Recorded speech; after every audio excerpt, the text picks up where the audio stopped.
Hey, everybody, and welcome to the latest episode of the Mastering Commercial Real Estate podcast. I'm your host, Cory Mortensen, and today we have Natasha Dillon, who is with Radlett Capital, and we're going to learn about her experience, how she got started in real estate, what she's working on. And Natasha, if you'd like to begin and introduce yourself, I'm sure the listeners would love to begin to learn more about you and how you got started.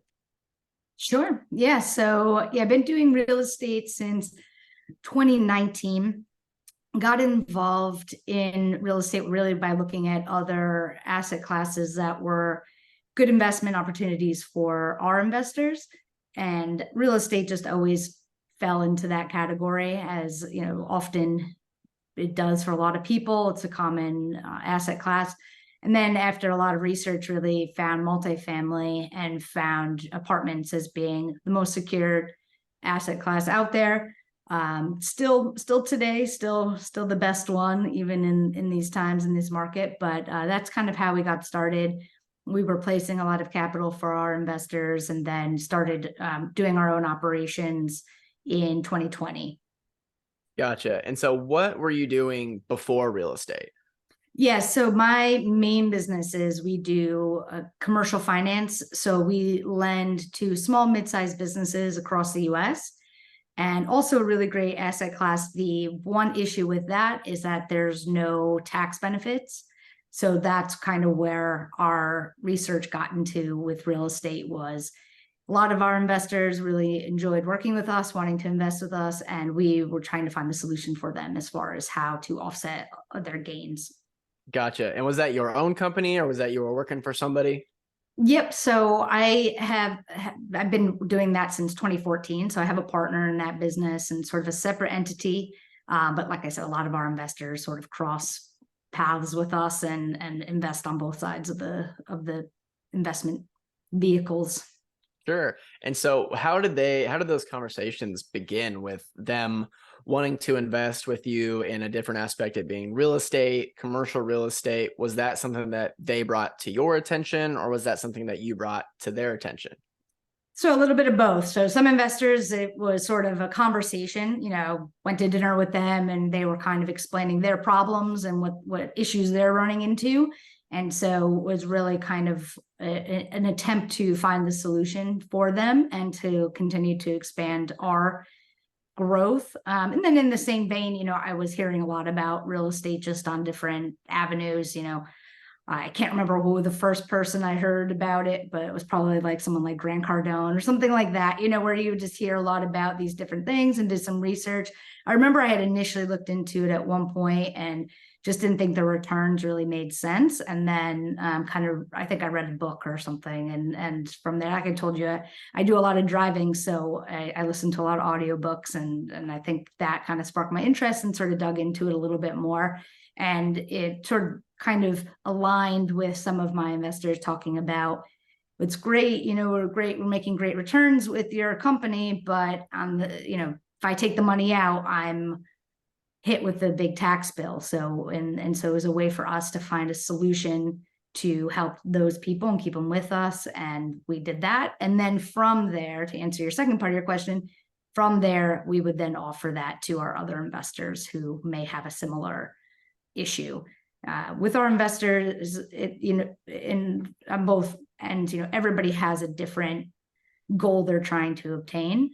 Some of them are just looking to get cash flow, coupon clipping type returns. Other people are looking to get appreciation returns, and then some are looking to just offset taxes. Sure. And so I'll tell you a fun story since you mentioned Grant Cardone. So Sure. he's actually the reason that I got interested in solo commercial real estate investing and everything. And funny enough, when I moved to Austin from Lubbock, I lived in these apartments that were really nice. They're on a hill all by themselves in West Austin.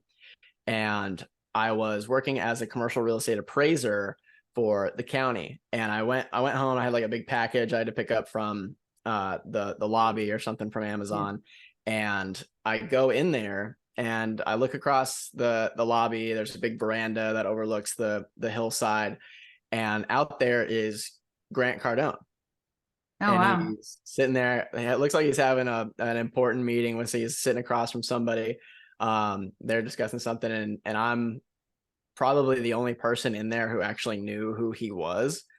And so I asked the leasing manager, that I was like, hey, is that Grant Cardone? And everyone was kind of being very hush hush about it. And they're like, yeah, it's Grant Cardone. But like, I was like, oh, well, like I know who he is, and I'd actually be really interested to meet with him. I know he's in a meeting right now, but if I could just come over and say hello just as he's leaving, that would be great. And she goes, okay, yeah, sure, leave your info. She took my number down, and I really wasn't expecting to hear anything, but I was like, okay. Well, I went back into my apartment. It was like 10-15 minutes, and I get a phone call, and it's from the leasing manager. She goes, hey, Cory, come on down, Grant wants to talk to you. Oh, wow. And I was like, oh, cool. So I hustle on down there to the office, and he's in there in the lobby, and it's him, his wife, his whole team was there. And he's like, hey man, hey, what's going on? Are you Cory? And I was like, yeah, I know who you are. I just, I've read some of your books and follow you for a little bit. And one of your ads got me interested in commercial real estate, and that's why I'm in commercial real estate now, learning to be an investor. And he's like, oh, cool, man. Well, what do you think, man? I just bought this place. So he bought my apartment complex that day. Signed You're a like, $100 don't million increase my deal. rent. Yeah, I was like, great. Now I can't afford to live here. That's awesome. So did But you end up no, staying there after? yeah, I stayed there for a little bit while longer, and Yeah. it's interesting, like how things come to be like that. Like, he's the reason I got into things, and Yeah. then meeting him in person, he buys the apartment complex as one of the one of his Yeah. deals. So it's That's now awesome. he rebranded it to 10x Living. Right. Yeah. Very typical That's of Grant. But awesome. anyway, enough about me. We're here to learn No, more about you. I just had to no, talk. that's a great story. Yeah. Yeah. So, but back to you. So, with your investors, you mentioned that they have a different set of criteria for what they're looking for. Who are the main type of investors that invest? First of all, what types of deals do you usually look at in commercial real estate? Let's start with that.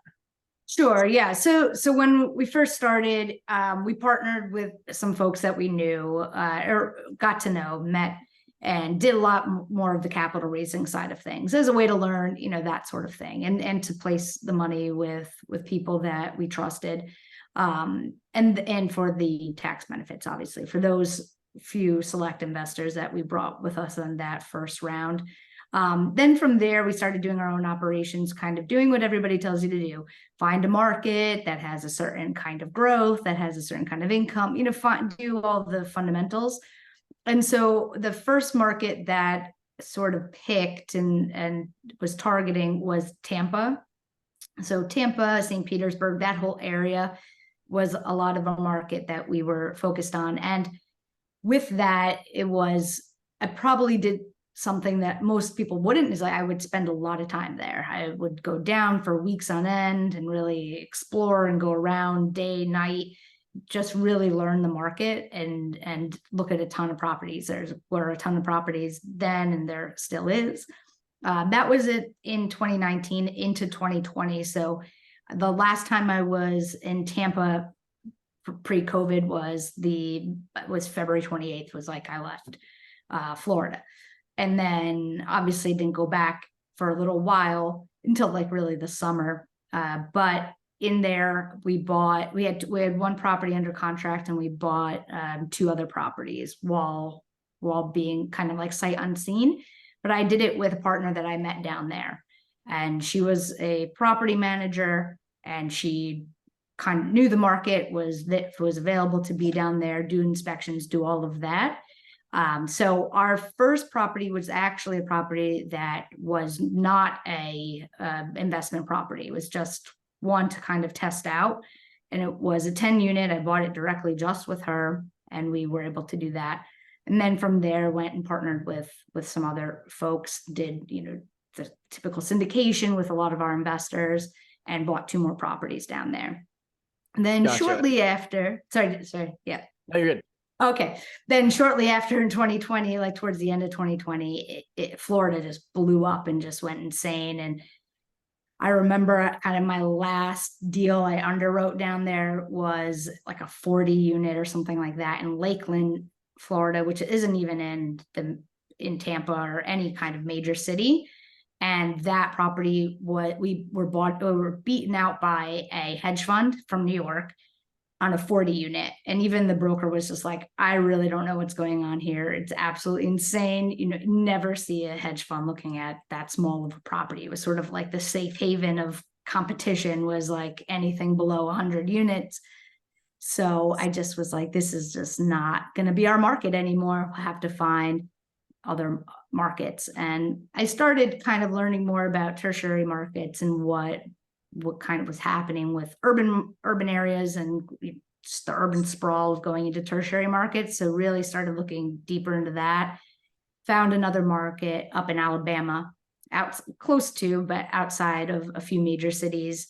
And that's kind of been our focus is tertiary and markets that cash flow, and markets that we can buy at a really good price and do some light renovation work, not major renovation work, and bump rents. And so that's kind of where we've settled in. We have kind of our main market, but also look for other opportunities where we can partner up with other people. Gotcha.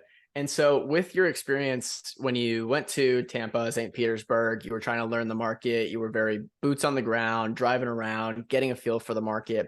And then you also did a sight unseen style investment where you partnered with somebody who was the property manager and would be boots on the ground. Is that right? Yes, for the very first one. Yeah. Yeah. And then shortly after, things opened up and I was back down there. But yeah, that was sort of, it was an opportunity that was really great. She was able to be there. I couldn't be there. And it was sort of just a leap of fate, if you will. And it worked out, obviously, but it was, yeah, I would say probably in hindsight, not something I would recommend to people to go and do that. But when you can give someone equity in something that can be there, and if they have experience, I mean, she had 10 times the amount of experience that I had. So that wasn't really my concern, though. With that being said, you have to still be a good judge of character. It's not all people that say they've been in real estate for 30 years really are the best people, but it worked out in this case. And then from there, yes, we did all the inspections. And definitely from what I know now from doing inspections, I would never not be there for a physical inspection. Sure. Yeah. That was going to be my next question, was how do you go about your due diligence if you are remote? Do you go and just have the person who is boots on the ground or the property manager, or do you like to get into the property personally, be there, walk it, or are you more of a hands-off style investor? Yeah. So originally, when we were making offers, we would only make offers on deals that we would physically see before we make the offer, so that we could really like pencil out exactly the renovation costs, all that sort of thing. As time has gone on and gotten more experience, I can sort of get a good estimate of what I think the renovation costs will be. So we're starting to make offers, or we've been making offers probably the last year and a half off of just what our knowledge base is, and questioning the brokers, right? I think in the beginning I didn't want to ask too many questions of the brokers, and now I'm like, what is this? What's just getting really deep into it. And then if we're kind of best and final or that stage, then we'll send somebody. I'm lucky enough now that I have partners really all over the Southeast that I can, have go to look at a property, or I can physically go if it works in my schedule. We are looking at properties really in the same region as where we already own properties. So going down there and visiting and killing like 3 birds with 1 stone is not really an issue anymore. Like next week, for example, I'm going down and I'll spend the entire week looking at my current properties and looking at new properties. So it sort of works in that way. But if there's just an opportunity where it's a one-off, I can make it work. And then with inspections, yes, I'm physically there. I physically walk every unit. Gotcha. And for your team, what does your team comprise of, both on your business side, the property side, and how big is your team? What role do you specialize in? Tell us a little bit more about that. Yeah, so my whole experience for my entire career, if you will, is been in underwriting, due diligence. That's sort of my background. So in finance, that's what I've been doing. So how we originally structured it was that I have an underwriting team with my other company that I was mentioning, the commercial finance. And so we would pull underwriters once in a while to work on real estate deals. But we're looking at so many deals at this point that we do have now a set team for doing sort of the data entry, kind of cleaning up, that sort of thing. So we use a system. I actually use SDA, so How I Met You, Mike Blanc, but we've kind of made our own configurations to it to add in other components that we want to field into our estimates and pro forma and that sort of thing. So that all gets time consuming. So data entry. So I'll have somebody come in, add all of that data into our system. And then from there, I'll kind of go in, and from conversations I have with the broker or different other type of information that I have, like debt quotes or insurance quotes, I'll be able to sort of reconfigure and figure out exactly, what our estimates are. And then we'll get back to the broker and let them know that, say, this is our price with estimates on insurance at this number, taxes at this number, and X, Y, and Z, and renovation costs and so on. And then so that's kind of the first step of where I'm involved. And so a lot of that is kind of then going back and forth with the broker and figuring out, where our price is and what makes sense for us. So a lot of the pricing I'll be involved in, and then asset management as well. So really really that whole component is I'm involved in it. Capital raising, I'll still be involved in if it's folks that we have been working with consistently and we know and know me. So I'll continue to do that, let them know, like, and at this point it's sort of it's just information, right? Just to say we have a property, this is, what it is, this is what it's offering. And we're not really catering to finding a specific property just for one type of investor. So someone that's looking for appreciation, or someone that's looking for, tax benefits, whatever it is. Our properties at this point just offer cash flow and tax benefits. So that's kind of what we're only offering. So some of our investors aren't interested in that, and some of them are. So that's kind of where we allow them to come along. But if it's a bigger raise, if it's one that is, $20 million raise, we did a $10 million raise. We were contemplating another deal that would have been a larger raise. Those aspects will bring in partners that will help us manage investor relations. So I'm sort of stepping away from that so much and more doing operations groundwork. Gotcha. And what's the appeal for you to start going down that route? Towards the operations? Yeah. What's appealing about that for you? What's appealing? What's appealing about it? I don't know what's appealing about it, other than that's just kind of where I've always found myself. In my other company, I mean, I run the back operations. That's just what I do. And so doing that with real estate just made sense. And with real estate, it's definitely not a passive income as people like to say, but when you're running larger properties, you're managing a manager, and that's really what you're doing, keeping track of metrics for them. And they're the ones that are doing the day-to-day dealing with tenants and implementing whatever plan you have. So it's a little bit of a bigger picture, but also keeping track of every part. So that's very important. I like doing that. I like knowing, okay, we said this is what we're doing, and this is what we're going to implement. One of my partners that I'm bringing on to more and more deals, so we're sort of like forming more of our own little business, if you will. He's a little bit more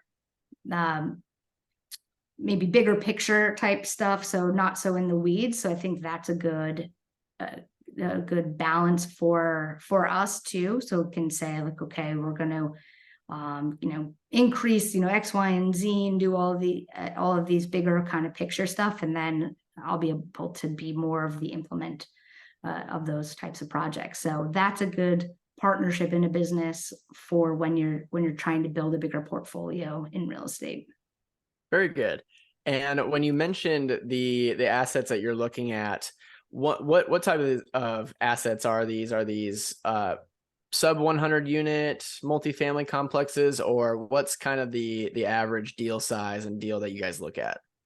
Yeah, ideally, we're looking at deals that are over 100 units right now. We're not, right now the market's very different, so it's not really an issue of competing against just larger entities like I was dealing with in Tampa, but also we're kind of at that point. So we'll look at that. We'll look at over 100 units. Really, age is important to us right now because we are wanting to hold properties for a long term. So we're not looking at anything that was built prior to the 80s, and even that we're kind of gearing away from. But because we're looking to scale in a region, if it makes sense for us to get the economy of scale from current properties that we have in a particular area, we will buy under 100 units because we still have the capacity to take them under our current sort of management. But if it's somewhere that's a little bit further out, maybe 45 minutes, hour out from where we currently have a base of like 200 units, then we would have to be 100 unit plus to be able to make it make sense for the economy of scale. Gotcha. And so with the investors looking at deals, you mentioned mainly looking at cash flow and tax benefits. Is that a product of where the market has gone in recent months versus where it was going during the pandemic spike of everything? People were pretty confidently underwriting for large amounts of appreciation, both in cap rate decompression and also rent growth, things like that. What has changed from what you've seen from both an investor's side of looking at pre-pandemic or pandemic deals versus now, and also what investor expectations have changed? Yeah, I think that we never were really an appreciation type underwriting.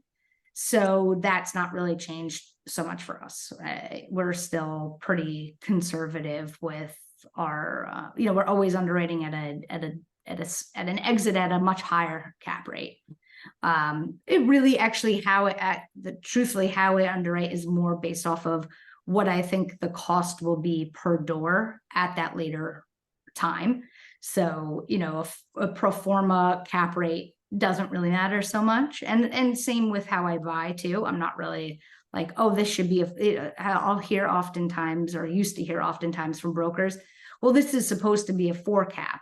It's like, this is a 4 cap market. I said, okay, well then, I'm not gonna buy, this. Like, I was looking at a property that we were best and final on. It's in a market that we've looked at several properties and just never bought, because it's sort of like the hotter market in the region that we're buying in. And now the prices are much lower and making a lot more sense.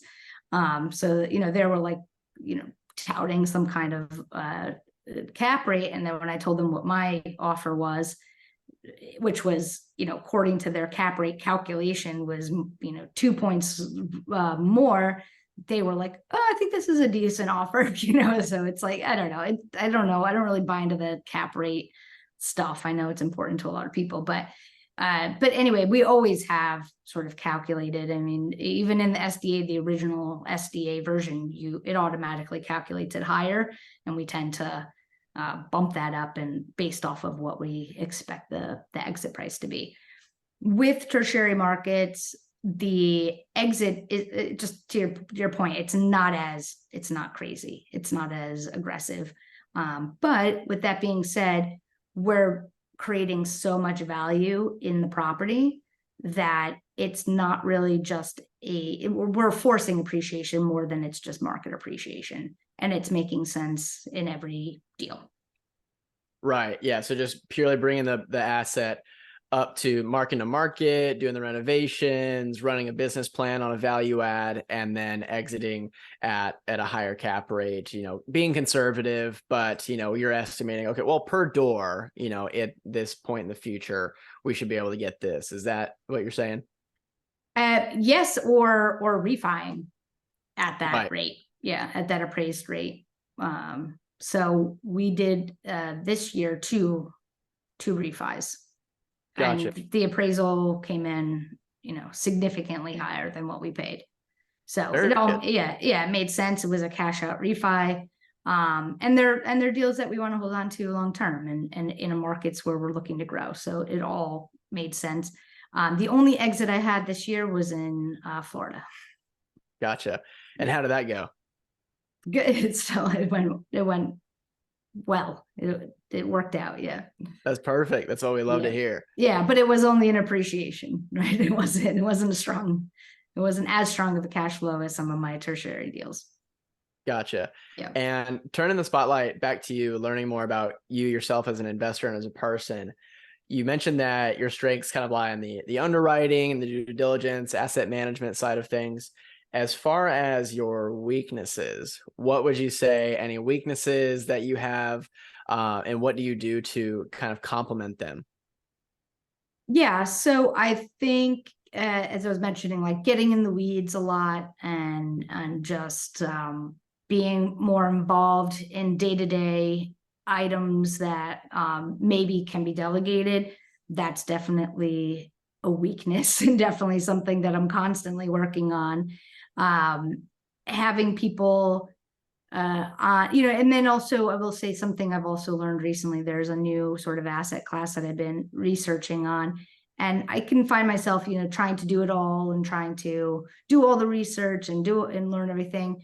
And it was yesterday I I was researching something, and I just was like, you know what, I'm just gonna call, so and so, and made 2 phone calls, and I learned more than I could by just doing research. However, with AI, you can get a lot of information from that you could from before. But still, I think getting partnerships going, delegating is something that I can always improve on.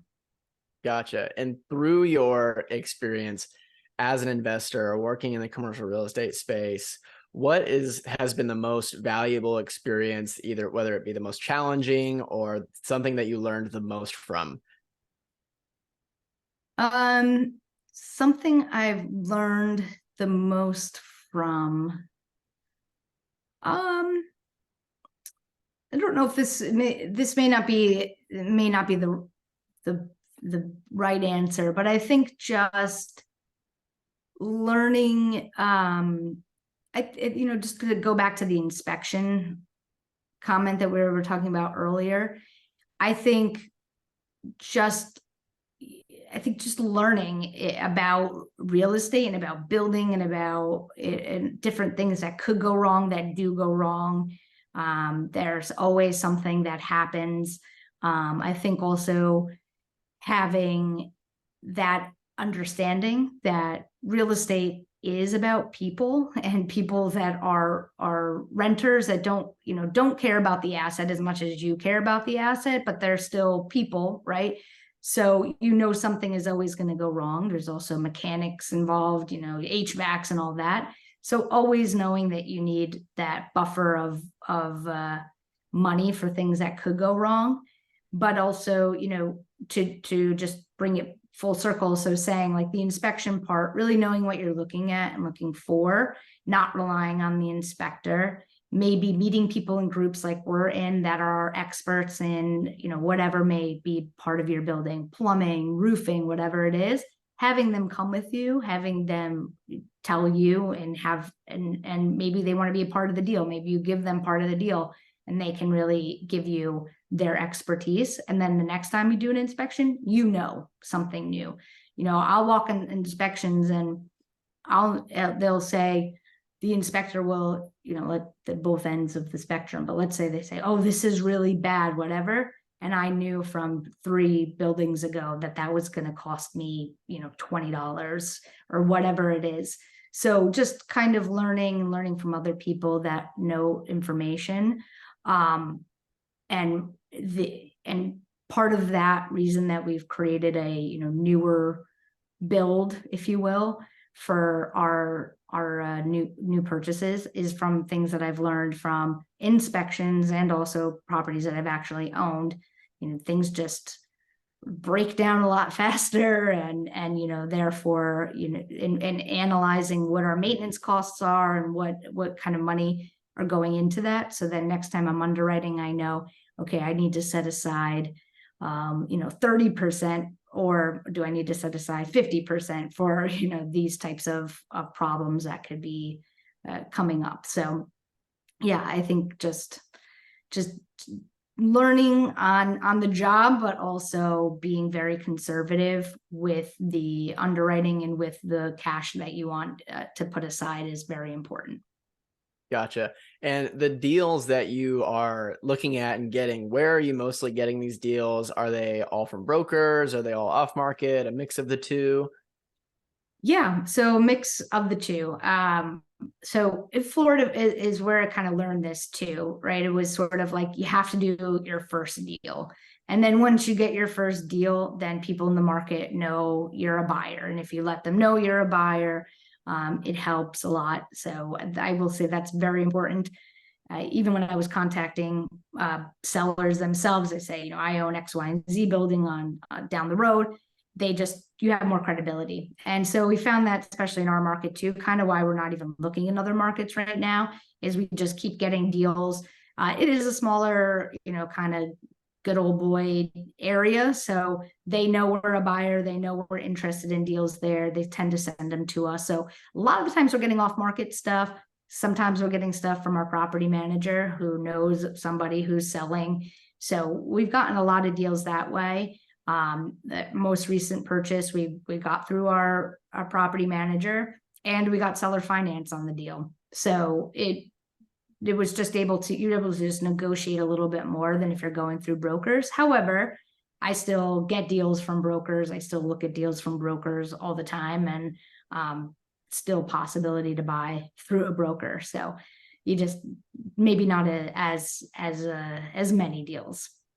Sure. And is it safe to say that most of your assets that you guys have purchased and own have been off market without brokers, or what is kind of the mix of what you've been able to take down? So in Alabama alone, I would say it's like half. I would say we've bought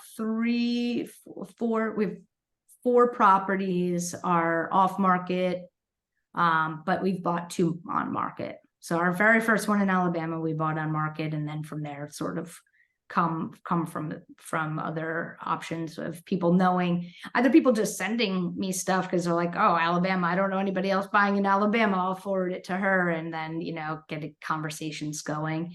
But I still, we're again looking to move into like another little area, another region, and I'm engaging with brokers all the time. And brokers now in this market with the high interest rates and everything, they're also working on getting sellers to be more reasonable.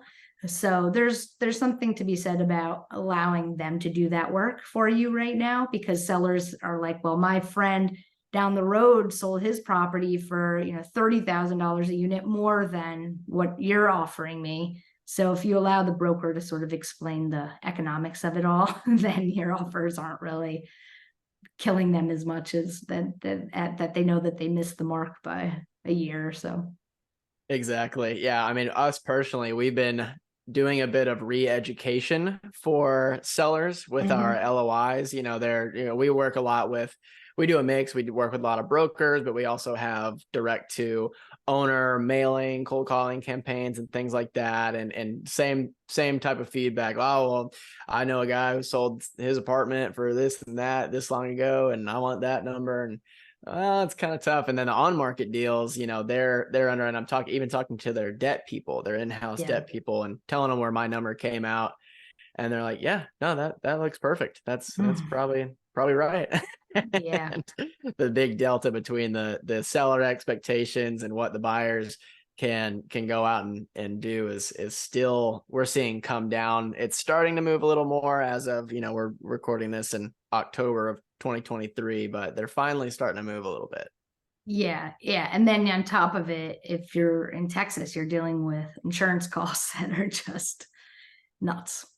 Yeah, Florida too. I mean, Florida insurance costs Yeah. are crazy. I mean, they're even worse than Texas. Yeah, yeah. I mean, I'm not in there in that market anymore, so I don't really know. But yeah, it's been bad there. I know in South Alabama too, they've been hit pretty hard, Mississippi, that whole area. So yeah, you have to include that in there, and just in general. I mean, costs have just gone up on everything, so you can't really get away from it, and they continue to. You can't expect it. So Exactly. And on the note of deals and negotiating and pricing, what are some of the things that you have been incorporating into your negotiations that you've had success with in the past or and even now that you use regularly that maybe an average or different investor wouldn't use as normal? I know you mentioned seller financing before. Is there anything else that you incorporate when you're looking at deals to try and get a little bit of an edge or maybe get the price that you need? yeah, yeah, I would say seller finance is definitely a helpful tool for folks. That's usually for people that have a longer term on they've been in the deal for a lot longer, and they don't really have their debt coming due, which I think that's a lot of what you're seeing people come to the market with, or things they need to offload. They either have bridge or whatever. We've had a deal under contract with a loan assumption that we ended up not going through with because of the inspection, but that's another option to do. We're doing a deal right now. Can't share too much of it, but it's a deal where we have certain expectations for them to lease up a certain amount at a certain price and at a certain level so that we can get the debt that we want. So there's things of that nature. We're not really going too far out on other things. We had a deal we were looking at where we just made they had a huge increase in their tax bill. So there were certain things where they said, oh, we haven't gone through with the disputing the tax bill yet. So we put in there, we'll reprice if and when you do that, but nothing really out of the ordinary. I mean, I would say on the other end of things, we're doing a lot more with debt requirements, like finance requirements. So we'll need to hit a certain rate. We can't, this offer is only good until rates hit, X, Y, and whatever certain percentage. So that sort of stuff we're putting in, but nothing really to get too aggressive so that we get the deal over somebody else. Depending on what kind of deal it is, depending on what kind of debt it is. If it's agency debt, then obviously we want the highest whatever the normal LTV that you would get.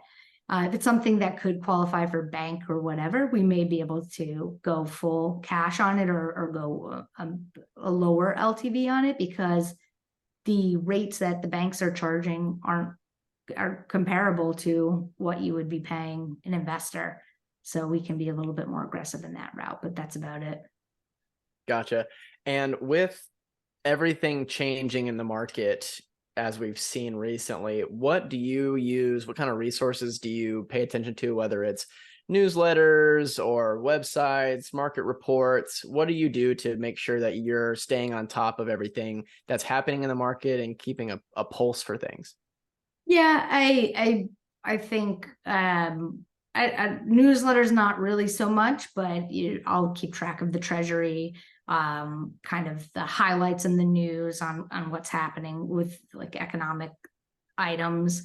I'll do a bunch of Google alerts for different keywords that I like to follow.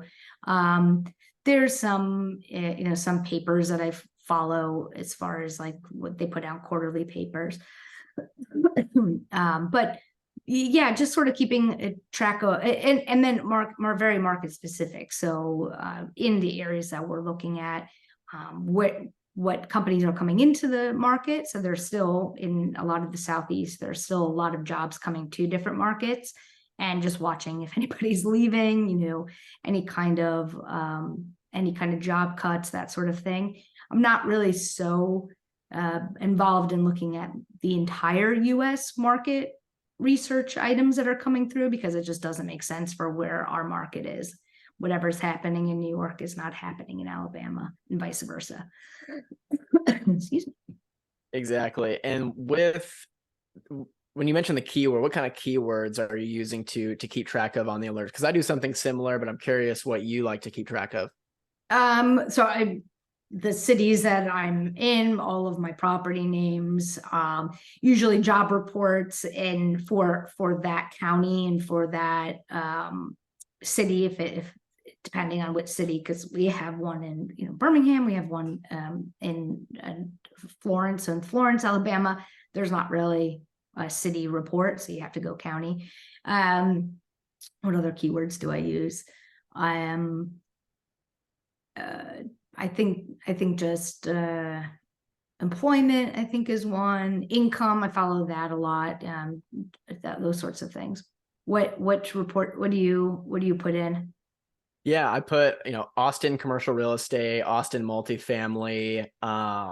I also do innovation corridor, since that's a popular term for the I-35 highway between, pretty much connects San Antonio, Austin, and Dallas. That whole corridor is extremely hot and has blown up like nothing else in Texas. So that's an important one. I'll also follow, depending on the municipality. I'm not sure if others do this, but I also subscribe to code changes in the city. So the city of Austin has a code that you can get updates on whenever they make changes. And so I'll get updates whenever they make a change to the code, because sometimes, depending on what it is and how major a code change, you can actually use that as leverage when you're looking at deals, if owners aren't up to code. And that's something that I don't really think very many people would pay attention to, and also good to know as you're doing inspections and bringing things, doing renovations and things like that. Sure. Yeah, that's great. So that's one of the things that I use. But what does your tech stack look like? What kind of tools and resources do you use to look at your deals? You mentioned the SDA analyzer. Can you explain that, and what other technologies and resources that you use for your business? Yeah, so at this point, because most of the markets that we look at, we're already well versed in. So, what I used to use and what I use in some newer markets, simple things like Rentometer, I'll use that. We pull CoStar reports and view all of that.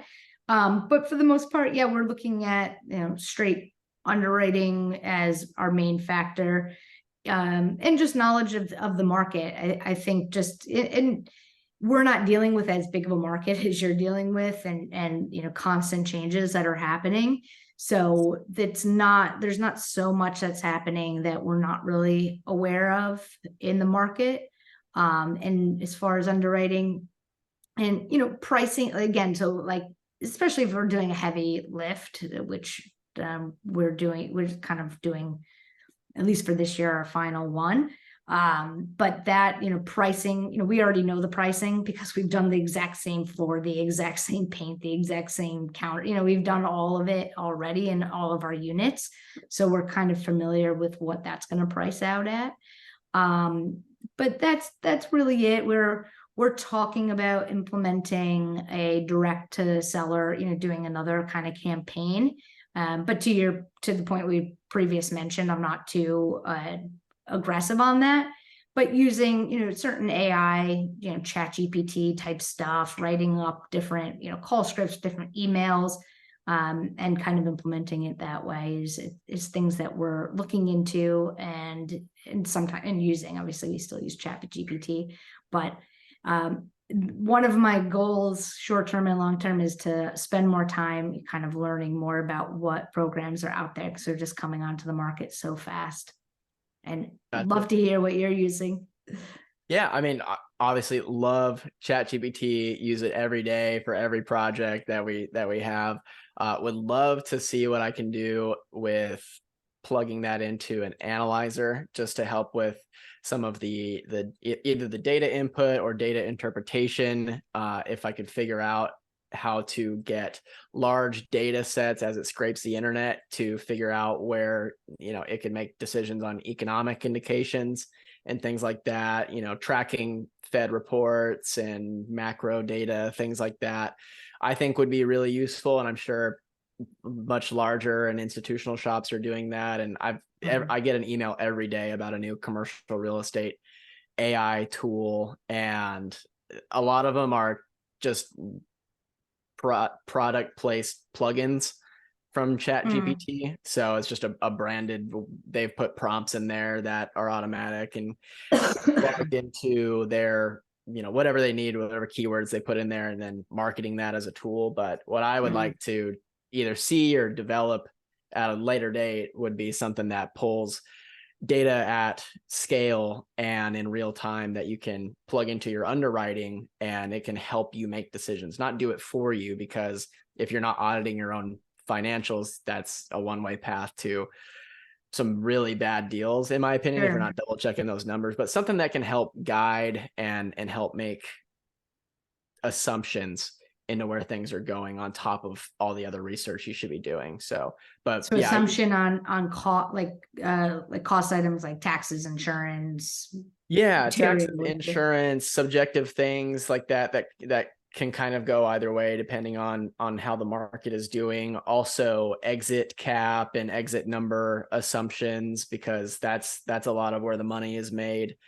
Where rent growth could be going in a more realistic manner, I think could be the big one. And then all the other value add stuff you can kind of plug in. That stuff's a little more straightforward and pretty simple math. But those kind of subjective assumptions that you're basing off of market data, I think can be useful to get a second opinion in the way of a big data aggregate. Sure. So I would like to see that. So if anybody in here is really good at AI that's listening, let's partner up. Let's work on that. David Tupin, who was my first guest on the show and a mentor of mine, and he is working on a website called, it's out. His product is his CEO of Real Estate Lab, and his analyzer is really good, and that's the main one that I use. And that one it'll parse T12s, rent rolls, things like that, and put that data into there. It'll annualize things if they only give you a partial trailing set of financials, like a T8, T10, whatever. It'll go in and do that, and it's very easy to use, and I like using that quite a bit. So I haven't gone through and used Michael Blanc's on there, his analyzer. I've gone through and tested it out, but the quick one that I like to use is Real Estate Labs. So if anybody's looking for an analyzer, Michael Blanc's is very good. That's a mastermind group that I got plugged in. That's how I got plugged in with Natasha, and also Real Estate Lab. Those are the two. Another resource would be Adventures in CRE. They have really great underwriting pro formas that you can download for free. And then, but yeah, other tech stack that I use Crexy a lot for listings, looking at listings, obviously. And then I use Robot Inc.